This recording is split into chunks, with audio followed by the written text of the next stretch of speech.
Já, það er magnað að horfa hérna yfir salinn í húsnæði fimleikadeildar Keflavíkur. Hér æfa 400 stúlkur flesta daga vikunar, en líka 80 strákar. Og þeir unnu síðustu helgi fyrsta bikarmeistaratitil félagsins. Já, strákar, þetta gekk svolítið vel hjá okkur í þessu móti. Já. Hvað þarf maður að gera til þess að vera góður strákur í fimleikum? Ég veist vera miklu meira stelpur, er það bara vitleysi í mér? Nei. Og hvað æfið þið mikið? Við æfum alla daga vikunar nema sunnudag og laugardag. Hvað er þetta nú svona helst sem að maður þarf að gera til þess að vera góður í fimleikum? Maður er bara að æfa sig að vera lyfta, bara að vera sterkur. Hvað er erfiðast í fimleikum? Ég veit það nú ekki. Er þetta skemmtilegt? Já, bara mjög skemmtilegt. Hvað er skemmtilegast við þetta? Veit það ekki. Bara að vera að keppa og vera í fimleikum. Þarf maður ekki að vera rosalega léttur og liðugur í þessu? Jú, frekar. Og hvað eru svona skemmtilegustu æfingarna hérna hjá okkur? Örugglega eftir mót eða Svona bara á æfingum, hvað finnst ykkur skemmtilegustu æfingum? þrek og teygja. Mest.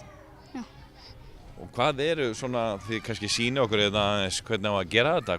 Hvað eru svona þessar æfingar? Eru það á hestinum eða hvað? Þið verða að segja mér þetta, ég veit ekkert fimleika. Við erum á gólfinu og stökki og alls konar. Við erum á þessari hérna slá og ringjónum. Og er það ekkert erfitt? Nei, það pínu erfitt. En eru þið í ykkur öðru heldur en fimleikum?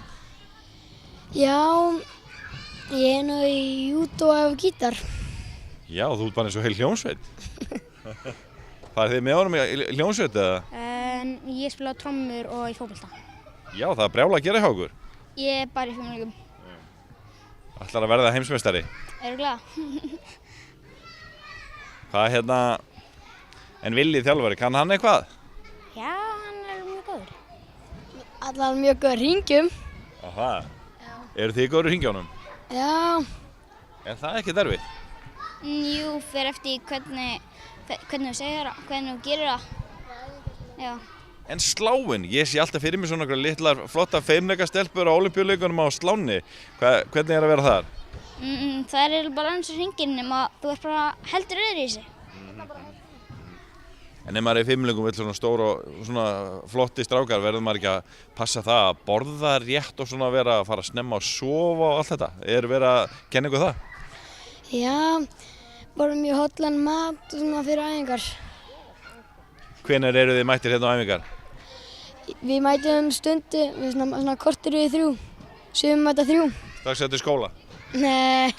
Vilhjálmur, þið út hérna með strákahóp sem var bikarmeistari. Segðu okkur aðeins meira frá þessu. Herru, já, þeir eru bikarmeistarar núna helgina. Fyrstir frá Keflavík og fínt að það séu strákarnir sem eru fyrstir líka. Það er svona, gefur góð markmið. Það er ekki hefð fyrir strákum í fimleikum hérna í Keflavík? Nei, það er ekki mjög mikið það, en þetta er að bætast í. Komnir það bil 80 strákar held ég. Já, ég held að væri allir í körfubolta eða fótbolta og einhverjum nokkrir í golfi. Nei, það er fullt af strákum í fimleikum núna. Hvað er þeir að æfa mikið? Þessi hópur æfir 2,5 tíma 5 sinnum í viku. Og svo eru 2 sem eru í 3. þrepi sem eru að fara 3 tíma á dag, 5 sinnum í viku. Hvað er það sem að skila svona hóps svona sigri og miðað við það er ekki búin að vera í mörg ár í þessu? Ægi og þrek. Það er bara allt sem segir. Hvað er við fimleika? Er það þetta sem þú ert að segja? Er ægi og þreki, er þetta lykilorðunum í fimleikum? Já, meðal annars og liðleiki líka. Það er svona þar til að ná langt. En það er fullt af stelpum í það líka? Já. Þetta er risastór deild? Já. Stækkar. Og mikil starfsemi hérna í þessu húsi flesta daga vikunar? Já, þetta bara hús er að springa. Það er bara fólk allstaðar í húsinu alla daga, allan daginn. Hvað með, er ekkert samkeppni við aðra íþróttir? Þegar maður heyrir svona, hvað eru margir að stunda þetta? Er þetta þá strákar sem er ekki í öðrum íþróttum? Jú, mjög mikið. Það eru flestir í svona 1-2 íþróttum. Kannski fáir sem eru bara í fimleikum. en þeir eru nokkrir. Er eitthvað sem strákar eiga erfiðara með að gera í fimmleikum heldur en til dæmis stelpur? Já, líðleiki. Það er mjög mikill munur strákum og stelpum. En hvar eru þeir betri? Styrkinum, þrekið. Styrkurinn er betri? Já, hjá flestum. Og í hvaða greinum er það þá? Á hringjónum hérna, við vorum að fá þessa hringi núna bara fyrir 2 vikum. Og svo er það líka hérna Svifröðin sem er hérna við hliðina sem er mjög mikill styrkur þar. Hvað standa Íslendingar svona í fimmleikum gagnvart öðrum þjóðum út í heimi? Þeir standa bara ágætlega. Svona stelpunar eru framar heldur en strákarnir frá Íslandi eins og er. En það er 1-2 strákar sem eru að koma sterkir inn. Þetta er náttúrulega frábær aðstæði í þessu húsi, eða ekki? Jú, en það er samt að springa. Það er bara allir hérna allan daginn. Það er bara, maður finnur stundum ekki pláss til að láta okkur æfingar. Það er bara eins og það er. Telur að þetta hús hafi haft mikið að segja hvað varðar svona stærði eða uppbyggingu deildarinnar? Já, mjög mikið. Þetta hlýtur að hafa bara allt að segja þegar margir Íslandsmeistarar komnir, bæði 2 frá strákunum og svo nokkra frá stelpunum. Stelpunum er búin að ná líka mjög langt. Þannig að þetta hús hlýtur að hafa mjög mikið að segja.